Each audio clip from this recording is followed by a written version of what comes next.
Au ciel, dès que cet oiseau pointe, d'où vient que le soleil s'éclipsa? Ce monstre ne serait-il point la bête de l'Apocalypse? Tremblez, fuyez, vergissonnez, avec raison vous frissonnez, au ciel que l'éclair illumine, voici la bête Pharamine.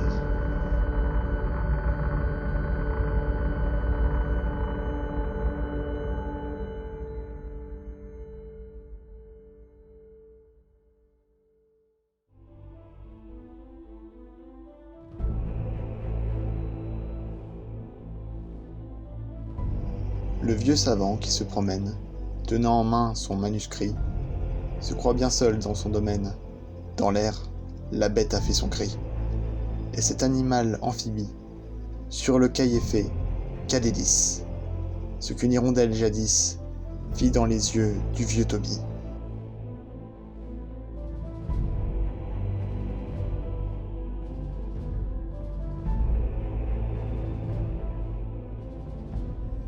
Quand la patrie est en danger, ses fils savent mourir pour elle. Tes fils, épousant ta querelle, ô Vergisson, vont te venger.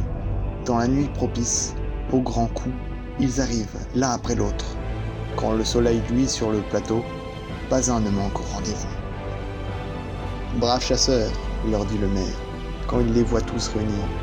Tucio, là n'est pas un chimère, on en parle tant qu'à Cluny.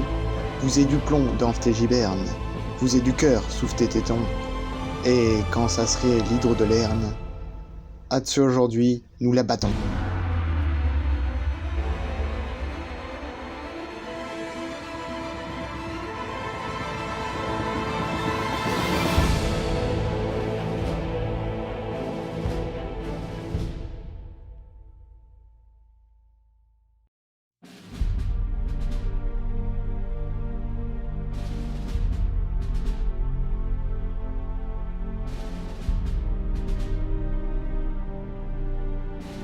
Où courent-ils tous ces grands cœurs?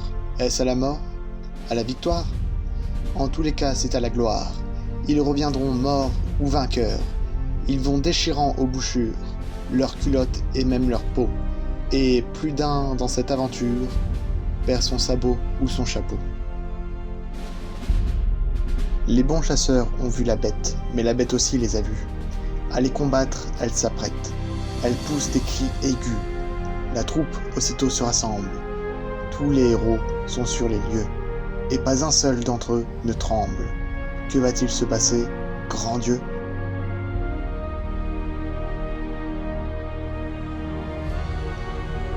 Mais les chasseurs de Vergisson ne sont pas des couillons, ma chère. Sans un émoi, sans un frisson, l'un d'eux fait feu sur l'adversaire. L'oiseau crie, atteint en plein vol, et de Tramaille à Serrières, quand il s'écroula sur le sol, chacun sentit trembler la terre. Le bec ouvert, l'œil en furie, et voit contre eux l'oiseau bondir. C'est une effroyable tuerie, car il faut vaincre ou bien mourir.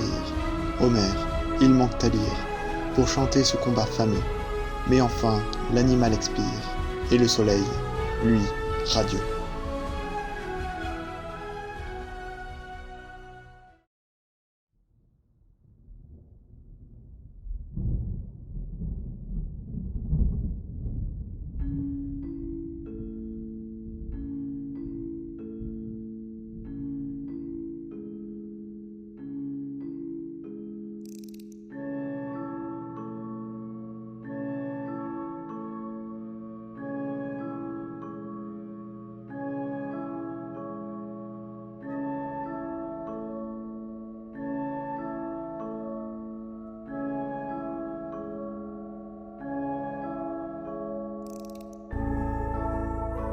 À l'aide de grands pots de benne, joyeux, chantant sous le ciel bleu, 4 hommes portent avec peine la dépouille du noir péteux.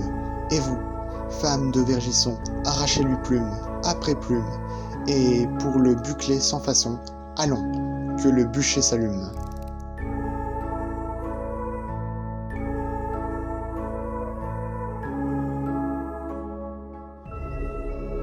Mais quand on eut plumé la bête, le monstre jadis triomphant, il n'était pas, foi de poète, gros comme le poing d'un enfant, et cette bête épouvantable qui fit trembler les environs, la chose est à peine croyable, ne pesait pas un quatron.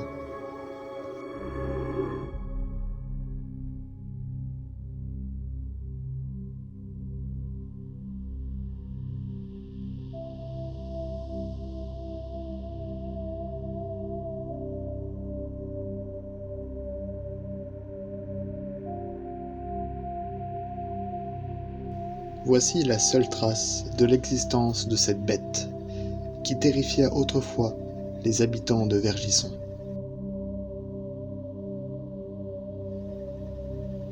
Le récit nommé « Les Peuteux de Vergisson », écrit par l'abbé Ducros en 1888, près de 1 siècle après la prétendue mort de la bête.